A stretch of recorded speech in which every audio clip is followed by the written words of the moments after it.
Welcome to another video on Actual Spinster. Today I'm going to talk about the books that I've DNF'd in the past year, like for 2022.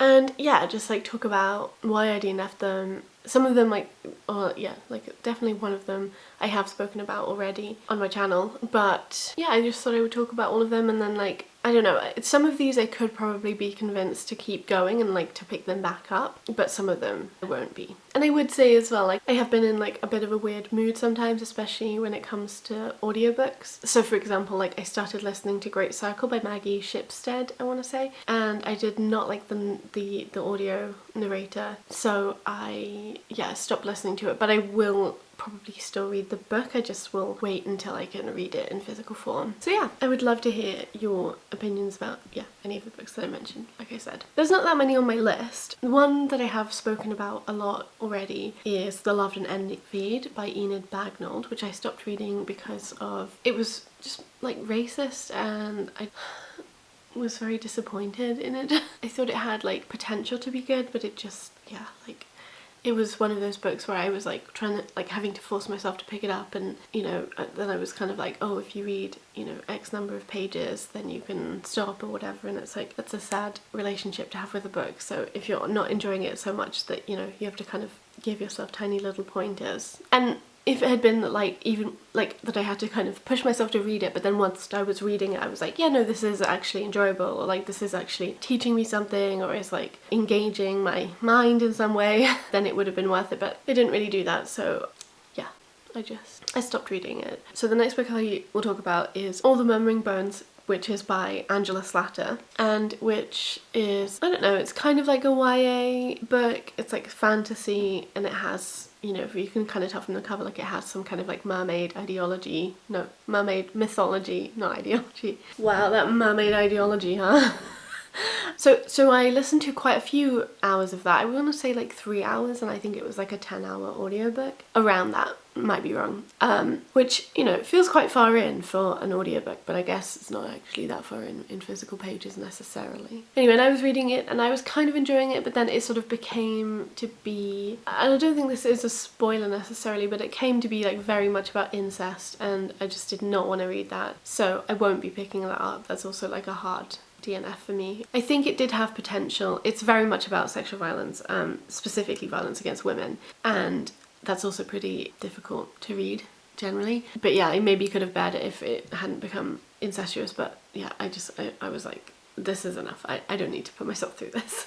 I don't think it will be an incredible book, so I gave myself permission to just, let that one go. I've tried twice now to read The Manningtree Witches, both still the same audio, but I just wasn't getting into it. This is one I would maybe come back to. Yeah, it just didn't really capture me, and I didn't feel moved at all to keep reading it. I just kind of was well, I read that, now I'll stop. I wonder if other people have had that experience with the book. Maybe just the beginning is kind of hard to get into. I don't know. Let me know if you read it. It wasn't that the narrator was annoying, so it definitely doesn't feel quite the same thing, but I would be interested in trying to read it physically, maybe, but it also kind of feels maybe I'm just not as interested in it as I thought I would be. Sometimes you have a conception of who you are, or what you like as a reader, and then when you actually are confronted with books that are kind of about that or speak to those interests or whatever you're looking for, you suddenly kind of realize that maybe it's not as integral or as big a part of what you want to read as you thought.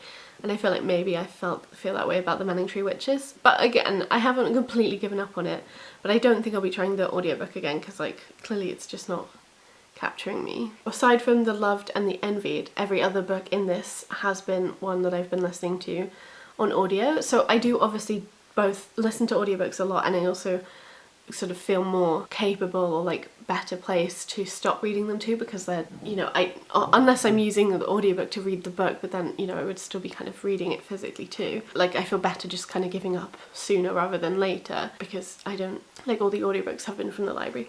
So yeah, that obviously I guess speaks to how I feel sometimes, because you are aware that you can DNF books, you maybe do it more, whereas if you, and that doesn't necessarily mean that you're making the quality of what you read better, it's just that you suddenly have another option, so you kind of do it.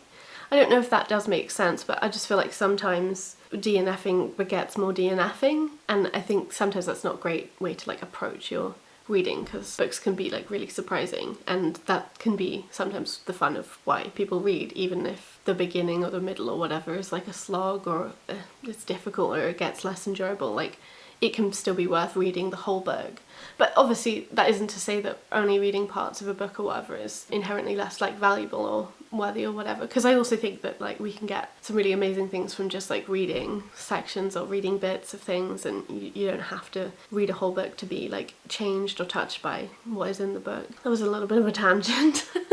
So I also DNF'd The Heart is a Lonely Hunter by CARSON McCULLERS. So it's kind of ironic because I got the library to get this audiobook, but it's very popular, and obviously it would be because it's CARSON McCULLERS and it's like a classic book and whatever, so that's fine. I don't feel bad for not having read it. But I did try to read it, and I guess I just felt like really uncomfortable with the representation, I guess. I don't know, like it follows like two deaf mute men, or at least at the beginning it does, and one of them is described as like obese and stuff, and I just felt very uncomfortable with that. And then there's some descriptions of one of them communicating with the other that I really also disliked, and I don't know, like the reason I picked this book up is because I'd actually really like to read my autobiography of CARSON McCULLERS, and I haven't read any of her work yet, and I wanted to have read something before I read that book. And obviously this is her like most famous work, and like I have also wanted to read her, you know, for years before that autobiography came out. Yeah, I just felt like I couldn't quite get past my discomfort to actually kind of hearing the story. And I've heard that the member of the wedding, I think is what it's called, is also great, and I think I'm gonna try reading that one, and I think I will probably like it better, or at least like hopefully I'll finish it.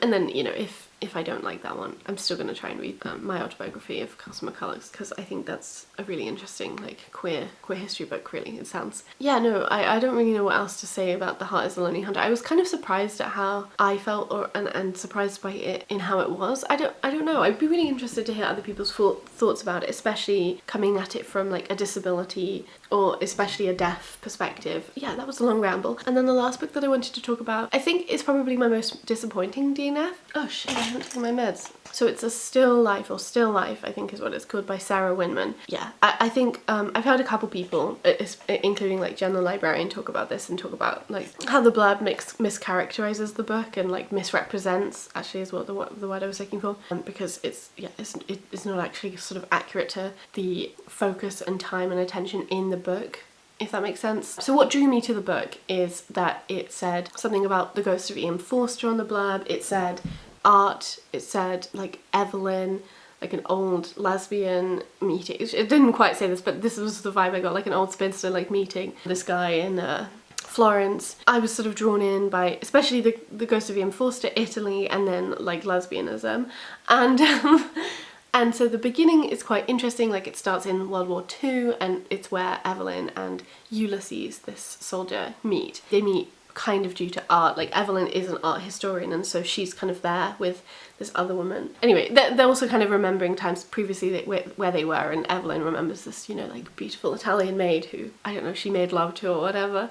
And yeah, and I thought it was gonna be like, if it had been all of that, if it had been set during the war, which is what the back kind of suggests, it suggests that it's a World War II story, then it would maybe be more interesting, but it wasn't.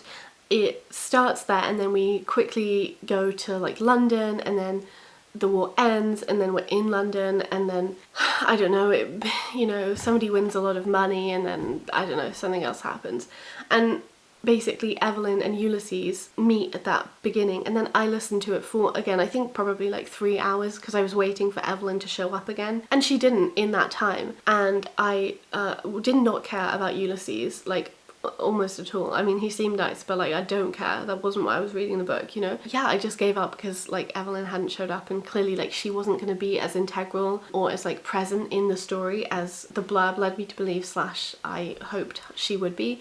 So yeah, that was very disappointing. And then it also just, it wasn't very Ian Forstery either, like the bit that I read. I mean, the bit that I read was maybe like a bit Ian Forstery, but because also I think it's like one of the things that connects him into the story is that Evelyn knows him, but then of course it is quite like, it is kind of like meta in the sense that she's in Florence. Oh no, now I'm like second guessing myself. A Room with a View, they go to Florence, no? Yeah, it's Florence. Whew.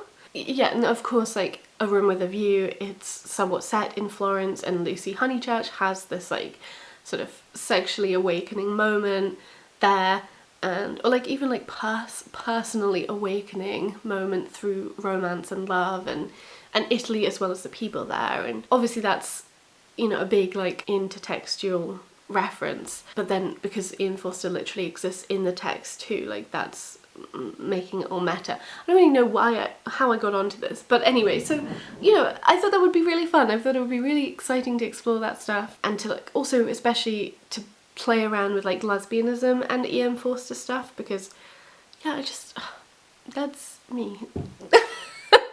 But yeah, it was not meant to be, and I am glad I stopped reading it. I did not enjoy it. I also didn't really like how some things were being described either. That wasn't particularly fun, and yeah. Anyway, so that's that. I hope that this was interesting in some capacity. I feel like when I sat down to do this, I thought that there were more books that I had DNF'd, but I feel like, you know, from the first like 5 months or whatever of this year, that's not that many, especially because I've been so like weird about listening to audiobooks recently. Let me know anything you think about these books, and also DNFing if you want to share your thoughts and opinions about the experience, and I will see you when I next see you. Bye!